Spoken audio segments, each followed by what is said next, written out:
I knew my parents didn't believe in me, but I didn't understand how little I meant to them until the night I caught them whispering, "If she finds the will, we're finished. My name is Soraya Tomlin." And in that moment, hidden behind a half-closed door, hearing my own parents plot to erase me from the woman who raised me, I realized betrayal doesn't always arrive with shouting. Sometimes it arrives as a quiet decision, made by the two people who should have protected you. And that was the night everything began to unravel. By the time I reached the edge of Seabridge, the smell of smoke still clung to my skin, buried deep in the seams of my clothes. 3 days and 3 nights on a wildfire line will do that, leave you hollowed out, raw around the edges, half convinced the world is still burning behind you. I had barely killed the engine when the message reached me. Meredith was gone. A sudden stroke, no warning, no chance to say goodbye. I drove straight to the church without thinking. The fog rolling off the Pacific hung low over the cemetery, settling on the headstones like a cold breath. People who'd watched me grow up wrapped me in quiet embraces, murmuring condolences that felt distant, muffled under the weight pressing on my chest. My parents stood apart, avoiding my eyes as if grief were something contagious. When the service ended, I tried to speak with them about the one thing Meredith poured her life into: the 7 cabins tucked deep in the coastal woods. I grew up among those cedar walls, patched roofs after storms, cleared trails after heavy winds. They shaped me more than the house I slept in. But my mother barely looked at me as she said the arrangements were already being handled. My father shifted to block me whenever relatives approached, as though I had no place in any of it. Their coldness didn't match the woman we had just buried, and it didn't match the childhood we all knew I lived in those woods. The surf crashed beyond the cliffs, loud enough to rattle through my ribs, and for the first time since stepping off the fire line, I felt something sharper than exhaustion. Something was off, deeply off. As people drifted toward their cars, a neighbor slipped beside me and pressed a folded note into my hand before walking away. I recognized the handwriting, instantly slanted. Careful, unmistakably Meredith. If anything happens to me, go to Driftwood first. Driftwood, the most private of all 7 cabins, and the one Meredith never let anyone enter without her. The dirt road into the woods felt heavier than I remembered, soaked from the morning rain and lined with pine needles crushed into the mud.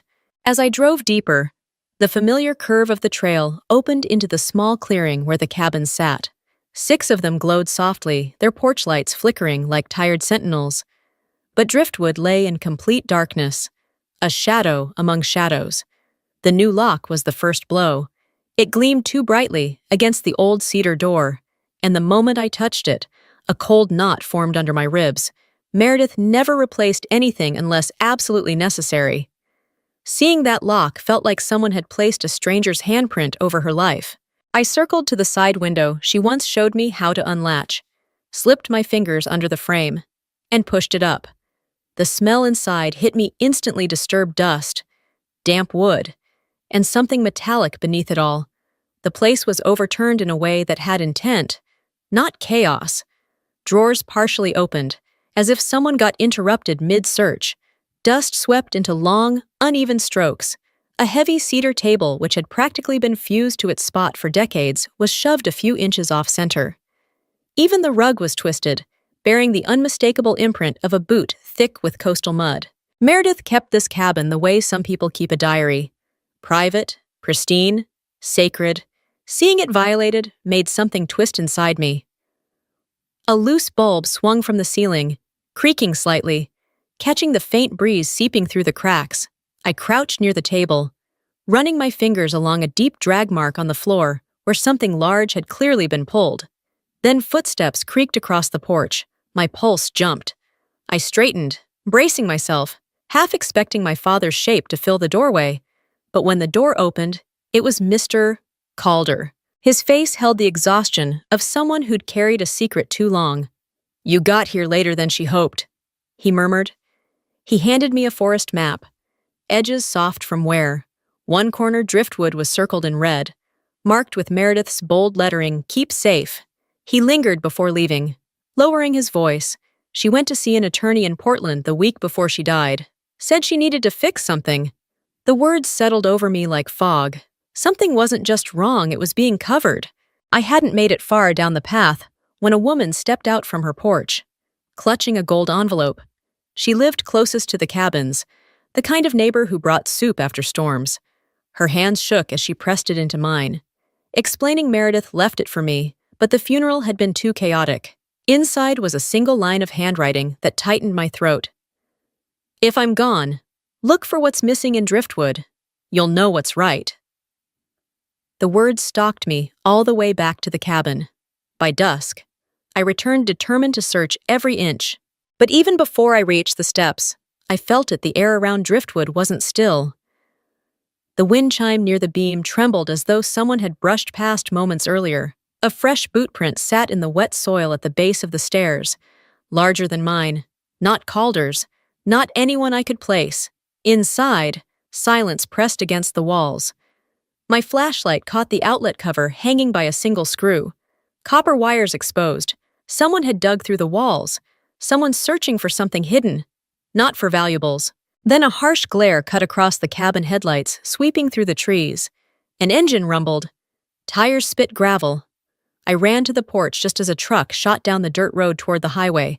My stomach dropped. I knew that truck, that plate, that taillight crack. My father. He had been here before Meredith died. And he had come back again. Whatever was inside Driftwood, they were terrified I would find it first. I returned to Driftwood the next morning, the cold air sharper than usual, carrying the damp scent of salt and wet cedar. The cabin looked even smaller under the gray sky, like it was bracing for a blow I couldn't see yet. I climbed the steps, ready to search again for whatever Meredith meant by something missing. Before I reached the door, my parents emerged from the tree line. My father moved in front of the entrance, planting himself between me and the threshold. My mother's arms folded tightly across her chest, as if she'd rehearsed everything she was about to say. She told me I had no right to enter Driftwood or any of the cabins. The way she said her, as if it were a final verdict, made my stomach twist. When I asked why the lock had been changed, my father's stare hardened. He told me I didn't need to know. It was the kind of phrase he'd never used on me until Meredith was gone. They turned to leave. As my mother spun sharply, the folder in her hands slipped and hit the porch. I bent to pick it up, but she snatched it back instantly. The cover bent at the corner. I still caught a glimpse of the printed logo, a well-known Portland law firm. The same city where Meredith had gone before she died. Too clean a coincidence to ignore. After they disappeared into the trees, Mr. Calder approached from the lower cabins, his face tight with worry. He told me Meredith had signed a document inside Driftwood shortly before her death. He hadn't witnessed it himself, but he knew who had. His voice dropped to a whisper, the kind meant to protect both speaker and listener. Once he left, I stepped under the eaves of the porch and noticed the small camera Meredith used for forest monitoring. The casing was intact, but when I opened the panel, the memory card slot was empty. Whoever had torn through the cabin knew enough to wipe the footage. That evening, I drove to the rescue station to review footage from the trail cams we'd set deeper in the woods. One camera, placed 40 meters from Driftwood, recorded someone leaving the cabin at 11:46 p.m., just days before Meredith died. The beam of a flashlight briefly lit the man's face, just long enough for me to recognize him, my father. The sight hollowed me from the inside out. Whatever he had been doing at Driftwood, he hadn't been there for anything good. The next morning, I sat on Driftwood's wooden steps with my laptop balanced on my knees, replaying the trail cam footage again and again. Thick fog clung to the ground, swallowing the edges of the forest. Each time the frame froze on my father's face, an ache spread across my ribs. My phone rang a Portland number. The woman on the line introduced herself as an assistant from the attorney's office Meredith had visited. They were searching for a will they never received. The original had been mailed, but never arrived. My breath caught. Meredith hadn't just updated something, she had finalized it, and someone had intercepted it. Before I could process it, Kyle called. His voice was shaky, frantic. He begged me to stop digging, insisting I didn't understand the full story. When I pressed him to explain, he hung up. His words didn't feel like a warning from a sibling, they felt like fear forced through a crack. Back at Driftwood, I found the side window pried open. A cardboard box lay abandoned on the floor, empty except for a matchbox from the bar my father frequented. It was too specific to be random. Later, I visited the neighbors around the cabins. One elderly woman told me Meredith feared someone in the family wouldn't accept her wishes that the will might encounter trouble. Hearing the word trouble in someone else's voice chilled me more than the fog. That night, determined to recheck every inch of the cabin, I shined my flashlight across the floorboards. The earlier scrape marks suddenly seemed more deliberate. I knelt, tapped the wood, and heard a hollow echo. I peeled back the rug, unscrewed an old panel, and uncovered a steel safe tucked beneath the floors. The lock resisted every turn until I felt the weight of the rescue hammer Meredith once gave me. Something about the handle felt off. I twisted the cap and found a small cavity holding a key. It fit perfectly. The safe opened with a soft metallic groan. Inside were a USB drive, a scanned copy of a signed will, and Meredith's journal. On the first page, she wrote, "If the original disappears, Soraya will know where to look." My hands didn't move for a long time.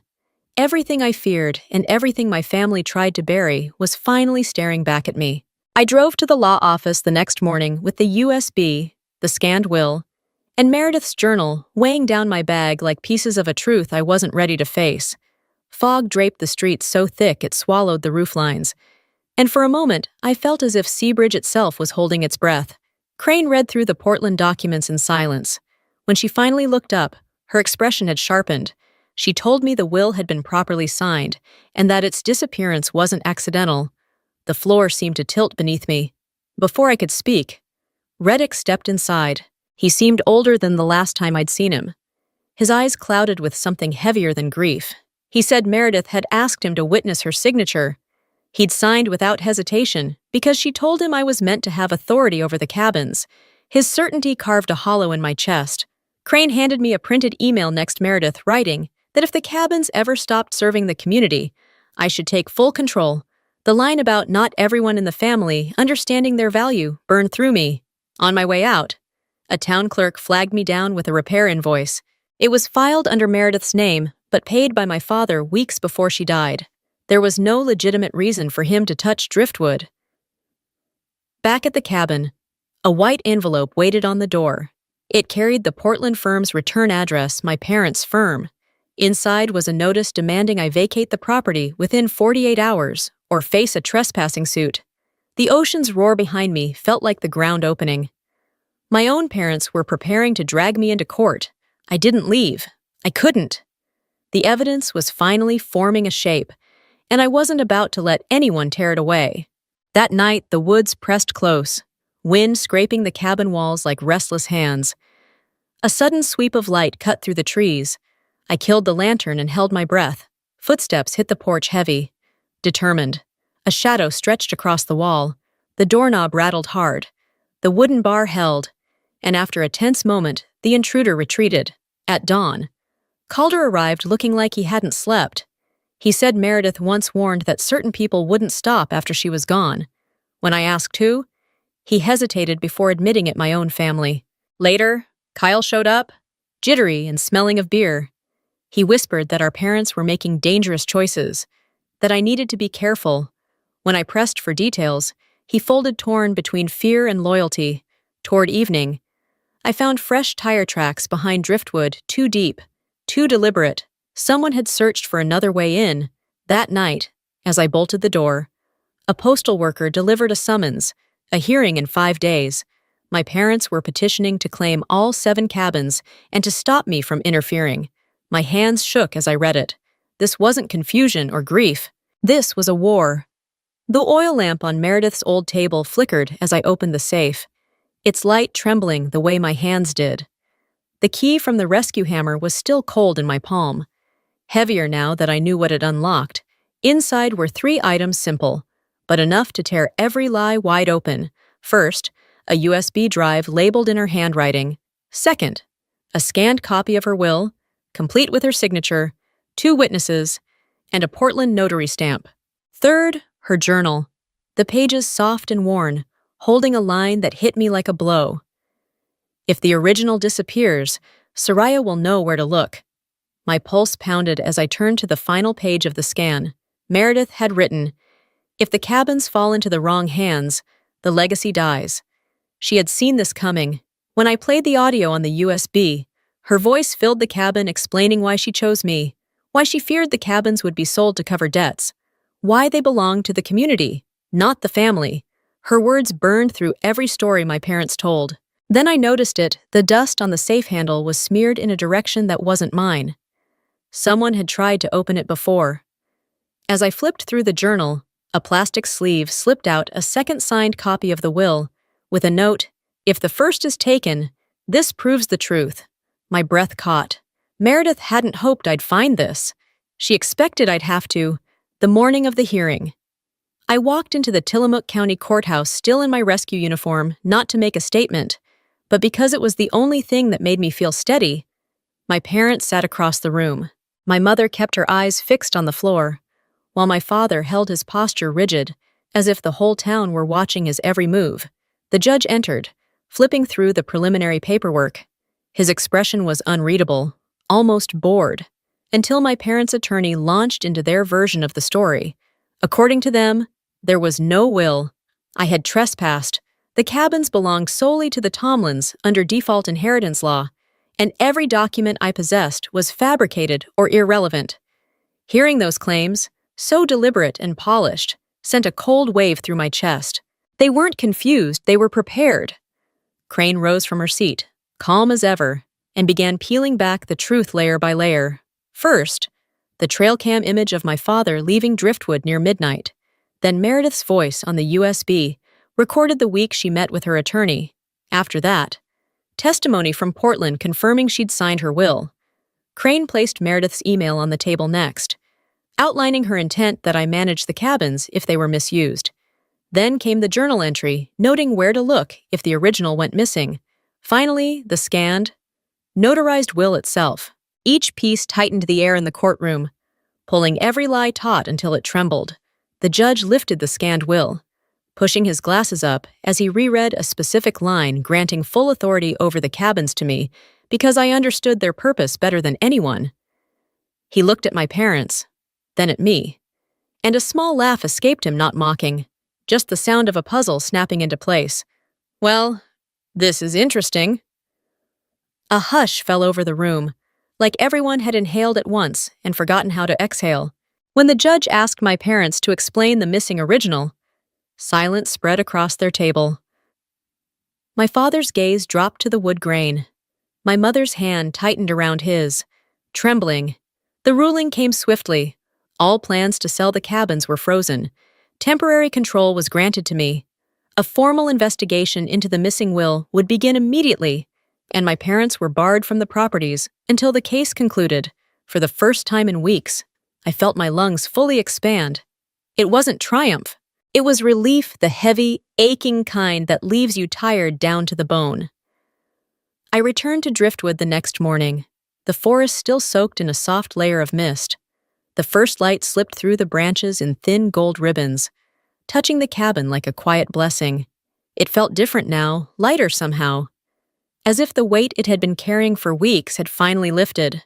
I spent the morning cleaning, clearing out the scattered traces of intrusion and fear, letting the place breathe again. Calder arrived with 2 steaming mugs of coffee, his smile warm and relieved. He didn't have to say it, but I felt it anyway. Meredith would have been at peace knowing the truth had landed where it was meant to. By late afternoon, my parents appeared at the edge of the clearing. They didn't storm in or raise their voices. They just stood there, small against the tall trees. My mother kept her gaze on the porch boards as she whispered that they had gone too far. My father's eyes were rimmed red as he admitted he'd been afraid of debt, of losing everything, of facing the shame he'd been running from. I let the silence settle before I answered. The part of me trained to help people in crisis couldn't ignore the brokenness in front of me, even when the cracks were the ones they caused. I told them I wouldn't sell the cabins, but I also wouldn't cut the family apart. I would follow Meredith's wishes not out of duty, but out of love. They nodded, almost grateful for a mercy they hadn't earned. Later. As the sun dropped behind the ridge, I opened Meredith's journal to its final page and wrote, I found the truth. And I found myself. These cabins will go to those who need refuge, and I'll protect them the way you hoped I would. I sat on Driftwood's porch while the waves murmured from miles away, a soft and distant goodbye. It didn't feel like victory or revenge, just continuation quiet, steady, and exactly right.